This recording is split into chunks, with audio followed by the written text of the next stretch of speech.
जय श्री श्याम स्टूडेंट्स, मैं Jyoti Sharma Rajasthan competition classes में आप सभी का स्वागत करती हूँ।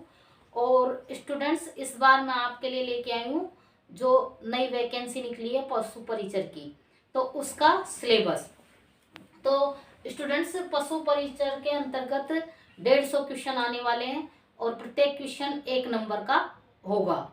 और हम आज जिस सिलेबस में जिन टॉपिकों की बात करेंगे वो होंगे भाग ए के, क्योंकि इसमें 2 भाग है, भाग ए व भाग ब। भाग ए में राजस्थान का भूगोल, इतिहास, राजस्थान की कला एवं संस्कृति, दैनिक विज्ञान और गणित के क्वेश्चन आएंगे। और भाग ब में इससे पशुपालन से संबंधित रोग, संक्रामक रोग वगैरह भाग ब में आएंगे। तो आज तो हमारा मोस्टली बिंदु है भाग ए में कौन कौन से टॉपिक जो सम्मिलित है उनके बारे में हम चर्चा करेंगे और उनको देखेंगे। फिर नेक्स्ट जो हमारी क्लास होगी उसमें भाग ब के वो देखेंगे, भाग ब का सिलेबस, भाग ब में कितने क्वेश्चन आएंगे। तो भाग जो ए है इसमें टोटल क्वेश्चन आएंगे 105 क्वेश्चन आएंगे भाग ए में से। और भाग जो बी है उसमें से 45 क्वेश्चन आएंगे। तो आगे बढ़ते हैं अपन भाग ए में। जो राजस्थान का जो भूगोल है, तो राजस्थान के भूगोल के अंतर्गत जो टॉपिक है पहले हम उनको देख लेते हैं। तो राजस्थान के भूगोल के अंतर्गत टॉपिक है, पहला टॉपिक है राजस्थान के नवीन जिले। राजस्थान के नवीन जिले एवं संभागीय व्यवस्था।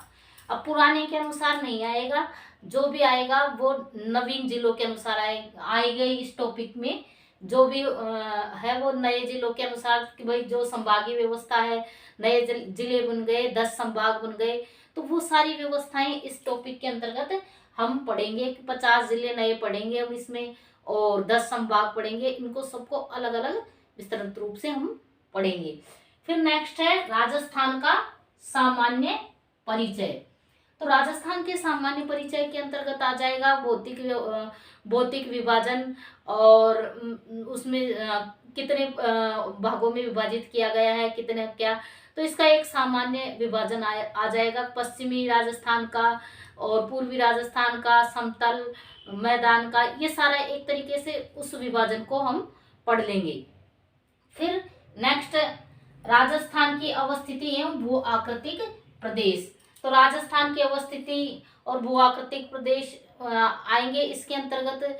जो कि राजस्थान किस गोलार्ध में स्थित है, कैसी भारत में कौन से स्थान पर स्थित है, और जो राजस्थान के अंदर जो ये है, राजस्थान में है ना वो रेगिस्तान और स्थलाकृतियां राजस्थान की कैसी कैसी है, समतल भूभाग, ये सारी चीजें हम, ये अवस्थिति और भूआकृति, राजस्थान की आकृति कैसी है, जैसे विषमकोणीय है ना राजस्थान की आकृति, उस तरीके से हम इसको पढ़ेंगे। फिर इसमें नेक्स्ट जो टॉपिक है अपवाह तंत्र। तो अपवाह तंत्र में नदियां, कौन सी नदी कौन से जिले से निकलती है, कौन कौन से जिले में बहती है, तो ये सारी चीजें हम अपवाह तंत्र के अंतर्गत पढ़ेंगे। और जलवायु एवं मृदा, तो राजस्थान की जलवायु कैसी है, मिट्टी कैसी है, इन सारी चीजों के बारे में पढ़ेंगे। फिर राजस्थान की प्रमुख सिंचाई परियोजनाएं। तो राजस्थान में कौन कौन सी सिंचाई परियोजनाएं चल रही है, इसके बारे में अध्ययन करेंगे। फिर नेक्स्ट है राजस्थान में कृषि। राजस्थान में किस प्रकार से कृषि की जाती है, राजस्थान, ये सारी राजस्थान में कौन कौन सी खेती होती है, तो कृषि के टॉपिक में अंदर बता जाएगा। प्राकृतिक वनस्पति, राजस्थान की प्राकृतिक वनस्पति के बारे में हमको अध्ययन करना पड़ेगा। फिर नेक्स्ट टॉपिक है वन्य जीव एवं उनका संरक्षण। जैसे ये बाघ परियोजनाएं हैं, ये टाइगर प्रोजेक्ट वगैरह चल रहे हैं, तो वन्य जीव और उनका संरक्षण, ये सारी चीजें हम पढ़ेंगे, अभ्यारण्य वगैरह ये भी पढ़ेंगे। फिर परिवहन, राजस्थान में परिवहन व्यवस्था कैसी है, क्या है, तो उसके बारे में अध्ययन करेंगे। फिर खनिज संपदा के बारे में अध्ययन करेंगे। राजस्थान में ऊर्जा संसाधन एक ये है। फिर 13वां है औद्योगिक परिदृश्य, राजस्थान में औद्योगिक परिदृश्य कैसा है। और जनगणना 2011। तो राजस्थान में के अंतर्गत मतलब जो जनगणना 2011 में हुई थी उसकी के हिसाब से टॉपिक है, और उसी में से क्वेश्चन पूछे जाएंगे कि राजस्थान में जनसंख्या प्लस स्त्री पुरुष कौन से जिले में कितनी जनसंख्या है, क्या कहाँ पर सबसे कम है, कहाँ पर सबसे अधिक है। तो इस हिसाब से जनगणना पड़ेगी। फिर उसके बाद नेक्स्ट है, ये तो हो गए 14 टॉपिक हमारे भूगोल के। फिर नेक्स्ट है राजस्थान का इतिहास। तो इतिहास में से कौन कौन से टॉपिक है, तो राजस्थान के इतिहास के महत्वपूर्ण स्रोत, एक राजस्थान के इतिहास को जानने के जो महत्वपूर्ण स्रोत है वो कौन कौन से हैं, एक ये हो जाएगा। फिर दूसरा है प्रागैतिहासिक सभ्यताएं, राजस्थान में जैसे सभ्यताएं कालीबंगा, ये सारी सभ्यताएं पढ़ेंगे सभ्यता। फिर नेक्स्ट टॉपिक है राजवंश। राजवंश का टॉपिक हम हमारे चैनल पे अच्छे से विस्तृत रूप से पढ़ भी चुके हैं, और देखो ये आपके इसमें भी आया हुआ है, और राजवंश के टॉपिक को हम विस्तृत रूप से पढ़ चुके हैं। तो जो भी स्टूडेंट नए जुड़े वो राजवंश के टॉपिक को पढ़ें, और उसमें अलग अलग राजवंश की अलग अलग प्ले लिस्ट भी बनी हुई है, तो आप प्ले लिस्ट से पढ़ सकते हो या जैसे आपकी इच्छा हो वैसे। फिर नेक्स्ट है स्थापत्य, राजस्थान में स्थापत्य कला। फिर 1857 की क्रांति, फिर 1857 की क्रांति राजस्थान के संदर्भ में ही पढ़नी है हमें, न कि भारत के संदर्भ में, क्योंकि इसमें जो है ज्यादातर 10वीं तक का ही हमको 10वीं तक के क्वेश्चन पूछे जाएंगे, तो मोस्टली हमको 10वीं तक का मैटर ही पढ़ना है। और फिर इसमें किसान एवं जनजातीय आंदोलन, किसान एवं जनजातीय आंदोलन। फिर उसके बाद नेक्स्ट है प्रजामंडल आंदोलन। फिर एकीकरण, राजस्थान का एकीकरण किस प्रकार हुआ, तो ये एकीकरण। फिर है प्रमुख व्यक्तित्व। तो इन चीजों को हम उसमें भी पढ़ सकते हैं कि 6 से 10 की जो वर्तमान में एनसीईआरटी की ये चल रही है बुक राजस्थान अध्ययन की, राजस्थान की, तो वो राजस्थान की बुकों में से हम कवर करेंगे तो हमारा बहुत सारा सिलेबस कवर हो जाएगा, क्योंकि ज़्यादातर 10th तक का ही हमारा लेवल है और 10th तक के ही उसमें पूछे जाएंगे। तो उन तीनों चारों पांचों बुकों को हम पढ़ लेते हैं तो बहुत सारा हमारा सिलेबस कवर हो जाएगा, और हम हमारी इन क्लासों के साथ साथ इनको भी चालू कर देंगे राजस्थान की बुकों को, जिससे आपको बेनिफिट मिल सके और ज़्यादा से ज़्यादा आप पढ़ सको। फिर राजस्थान की कला एवं संस्कृति के टॉपिक है, तो राजस्थान की कला एवं संस्कृति के टॉपिक में है संत संप्रदाय, राजस्थान के जो संत हुए तो उनके बारे में संत संप्रदाय।